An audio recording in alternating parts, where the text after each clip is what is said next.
be changing the name of it soon. Just I want a name that's more about my content. And if you don't know who Shamgar is, you have no idea like what my content would be about. So I'm going to be changing the name to something more along the lines of something, when you see the name of my channel, you kind of know what my content is. Anyway, this video is, I'm just going to go over and show you all my King James Bibles, my King James Bible collection. I have recently become a King James only guy. I grew up King James only. Um, Past few years, I got into some of these modern translations. I give them a shot, and I did. If you've watched some of my content, there's a bunch of videos where I'm using an ESV. But I cannot do the new. I've tried. I cannot do the modern versions anymore. I just can't do it. I grew up King. There was a time when the only Bible I knew that existed was the King James and the New International Version. And then I found the New King James because a pastor gave it to me back in 2000, 2001, which I still have it. And one of the Bibles that I have over here, one of these King James ones, I bought it from, it's a Thomas Nelson Bible, but I bought it because I wanted to find that exact same New King James Bible, but in the King James. But that was back in like 2012. But the past few years, I mean, the LSB, NLT, ESV, I've tried. And, I've got some Bibles that are special to me because of how I acquired them. Like the Living Translation or the Living Bible, whatever it's called. I will never read it. But I got two of them, and coincidentally, both of them, one was from one of my grandfathers, and the other one was from the other grandfather. They're both dead. They're super sentimental to me. I love them to death. I got an ESV right here that was given to me when I was out in the wilderness, and it's what brought me back to Christ. But I just and it was given to me from a guy who's a pastor, a campus pastor for a massively popular, massively huge, um, massively huge mega church. I'm not talking like a 4,000 people. I'm talking like an 18 campus, 40,000 people mega church. But as much as I love that Bible and I love the man that gave it to me, I'm not into the megachurch thing, man. It's not my deal. I'm not saying there's anything wrong with what they're doing, but I grew up Southern Baptist. We sing them old time hymns and we have the old timey instruments, and I'm not too big into the light shows and the rock bands, which the rock band's phenomenal. I mean, they're professional musicians. Anyway, we're going to get into the video. This is my King James Bible collection. And some of these are just regular basic Bibles, but they have what's the word I'm looking for? They have a sentimental aspect to them. The first one starting off is, I don't even know this publisher, Dugan Publishing, King James Bible. Um, just a basic fake red leather. But the reason why this Bible is so valuable to me, man, this thing is in such great shape too, is it was given to me on Christmas of '93 when I don't know, been like seven. I'd have been seven, and I've never used this Bible. I've just always had it, 100%, always had it. I love it. I mean, it's the oldest Bible that is mine that I've actually had. Anyway, just a basic King James Bible. Now we're going on to the next. Now we're getting into like some sentimental ones. This right here, my aunt just passed away in January, and this Bible right here is World Publishing. It says copyright 2004, basic King James red letter Bible, nothing fancy about it. But because it was my aunt's and she's no longer with us, I mean, I'm going to keep it forever. It's in such good shape. She didn't use it that much, it doesn't look like, but either way, it's a memento to me. Now, going on, this is what's cool here. These two Bibles, both of them are the exact same Bible. They're both Cambridge Bibles from the 80s. One's my grandmother's Bible on my mom's side, and one's my great grandmother's Bible on my mom's side. And what's cool about it, here we go. This one right here was given. This one right here was given to my grandmother by my great grandmother in 1981. Now, obviously, I'm not going to go through and read and use this Bible really, other than just looking at and reading what she wrote in it, because family heirlooms passed down. Here it's got when my grandfather got married, where they got married. Man, I didn't even know that was in there. Anyway, going on. She's got a whole bunch of deaths. Man, I just found some stuff in this Bible. But anyway, that's one of the reasons why it's super sentimental.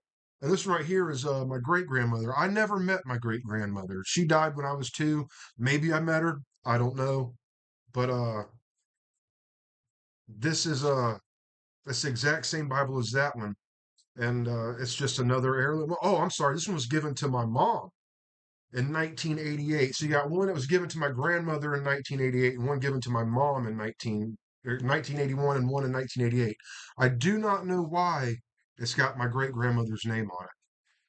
Maybe it was my great grandmother's Bible, and my grandmother had it, so she gave it to my mom in '88. I don't know. I need to do some things on that. Now we're going to jump into these are some brand new Bibles I've only had for a few months. One I've had about a year. But there's a King James Bible Museum. Go check them out, kjbm.org. I love what they're doing out in Arizona. I'd love to get out there sometime and check it out for myself. But I'm not. I always try and push these Bibles because I love them, man. This is the blue one. It's got 1611 down the side. It's just very cool. Go kjbm.org. I don't know how well you can see that, how well the light's going to let you. It doesn't look like it's going to let you do much. But go check them out. I've got three of them. I got the blue one here. I've got the tan one here, which the tan one's the one I use the most, just because it was the first one I got. And then, but my favorite one of these, my absolute favorite one of these, is this one right here. It just straight up says "Holy." If I can get the if I can get the thing off, it just doesn't say King James Bible on it. Doesn't say anything other than look at that, the Holy Bible, Anno Domini 1611. And when you open this up, I mean, it's just, can you see that? Look at that. That is all the Gothic font right there, man. It is beautiful. You got to go get you one of these. They're like 60 bucks over at kjbm.org. I highly recommend it. Uh, if nothing else, do what I do. If you're not going to use it primarily, which this one I use a lot. I mean, like almost as a daily reader. But I would highly, highly, highly recommend you get you one of these. Where is the thing I'm trying to show you? Where's the title page? Here you go. Highly recommend you get you one of these, if nothing else for the collection. You're not going to find a facsimile come show up. You're not going to find a facsimile of the King James Bible. It ain't showing up. I'm filming through my laptop. But you're not going to find a facsimile of the 1611 King James Bible anywhere else for a better price at all. At all. You're going to be able to find the big ones. You'll be able to find the big ones that are, you know, 150, $300. Or you can buy one of these for 60 bucks, leather bound, carry it with you. Bonded fake leather. It's not full leather. They do sell real leather lambskin on their website, but those are like 150 bucks. All right, moving on. This right here, my dad gave to me.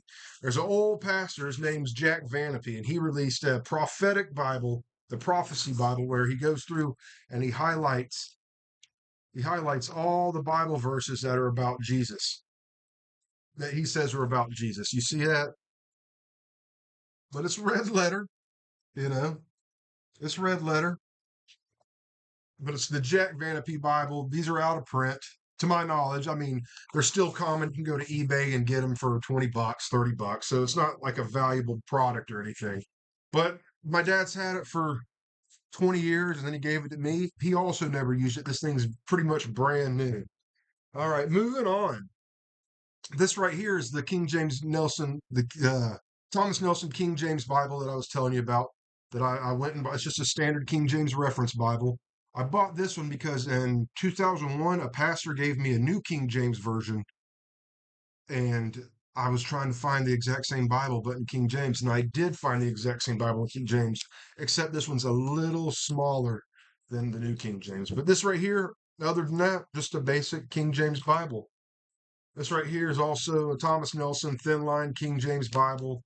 I liked it. I carried it around a lot. I had this one, and I had a blue New King James. Like I said, the only Bibles that I really knew that were around was the King James, the New King James, and the New International Version. And I remember this is before I knew anything about manuscript evidence and this, that, and the other. But I remember reading an NIV, and there was no theys and thous. And I was like, I can't handle this nonsense, you know. And I was young when I came to that conclusion.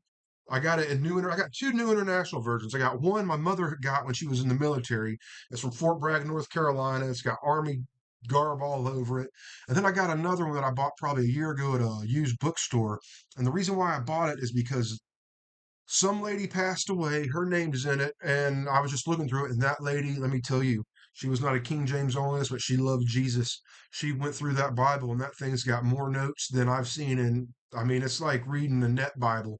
There's just so many notes, so many highlighted paragraphs, and for her to love the Lord like that, she was like 80 when she died, 78 when she died. But I looked her up online, found her profile and all that, and I'm just happy to have her Bible, and I'm not going to get rid of it.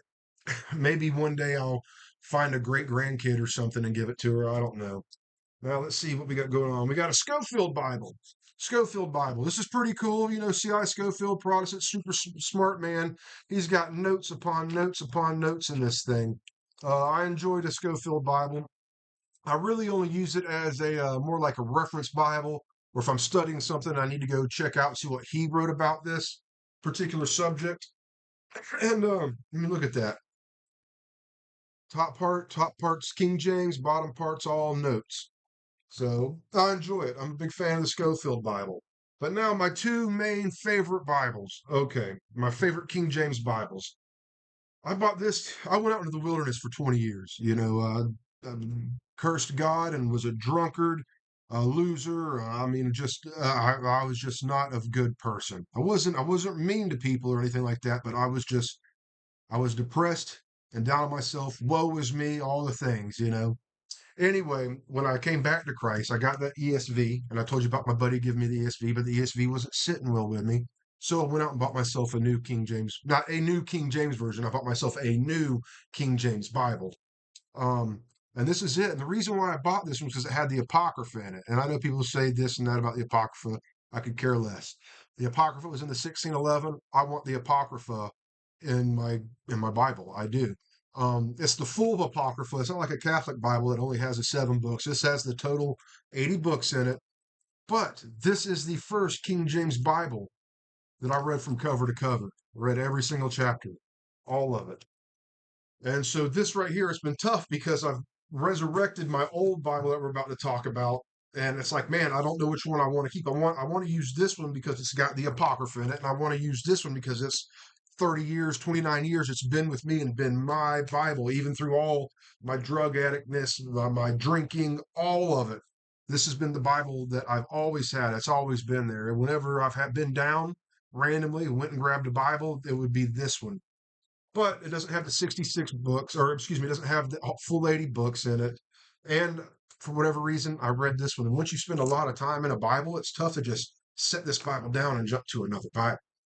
But I will always keep this one. If I had to keep one Bible, it would be this one. But this right here is special to me. All right. This Bible right here is absolutely special to me because I gave my life to Christ and what year would that be? 97.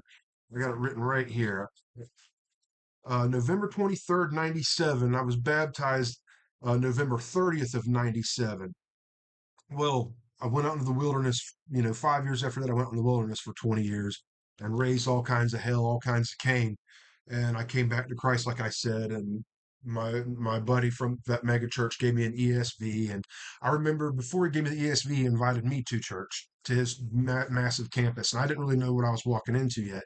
So I took King James Bible with me, and I'm sitting there, and the pastor starts reading from an ESV, and I'm just like,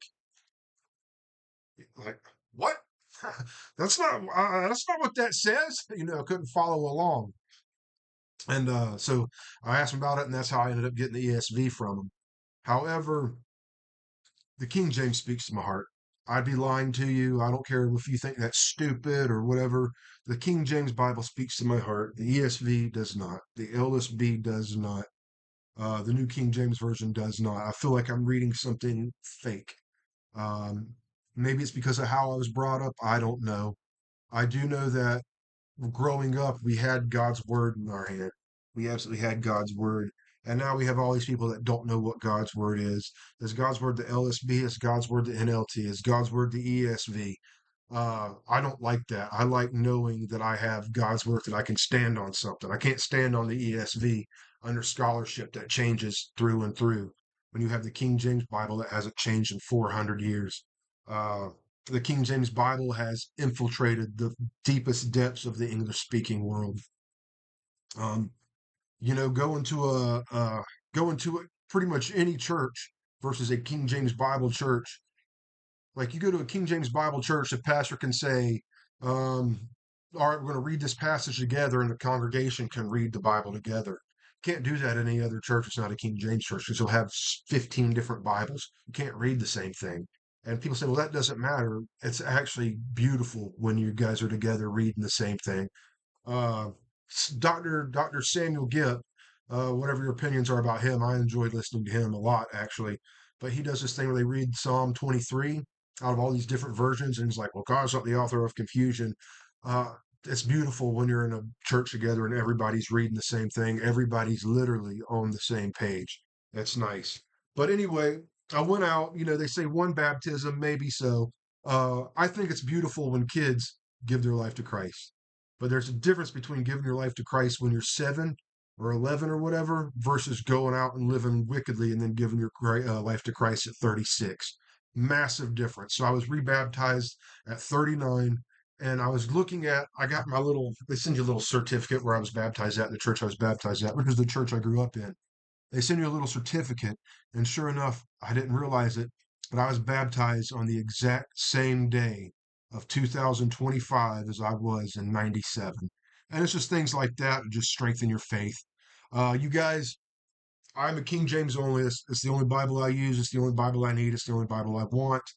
Uh, I know I have videos of me using other Bibles. You won't see those anymore. I have no use for those other Bibles. Uh, I love you guys. Thank you for watching this video. If you've made it this far, and you guys stay blessed and have a great day. Get your King James Bible off your shelf. And if you're not going to read the King James Bible, just get you a Bible that you will read. But I would say get a King James. And if there's words in there you don't understand, look them up, just like you do with anything else. Matter of fact, reading some of these newer versions, there's words in there that I don't understand and have to look up. And then they say, well, these modern versions are the Bibles without is the Bible without the these, the days, and the thous. No, they're in there as well. There's archaic words in these modern versions as well. Um, Real quick, right here. That is the map that is inside the 1611 King James Bible. It's awesome. I spent way too much money on it getting it from Etsy, but that was just a side note. I love you guys. I'm about to click out. Thank you for watching my video. I'm a King James onlyist. You guys stay blessed up and have a great day.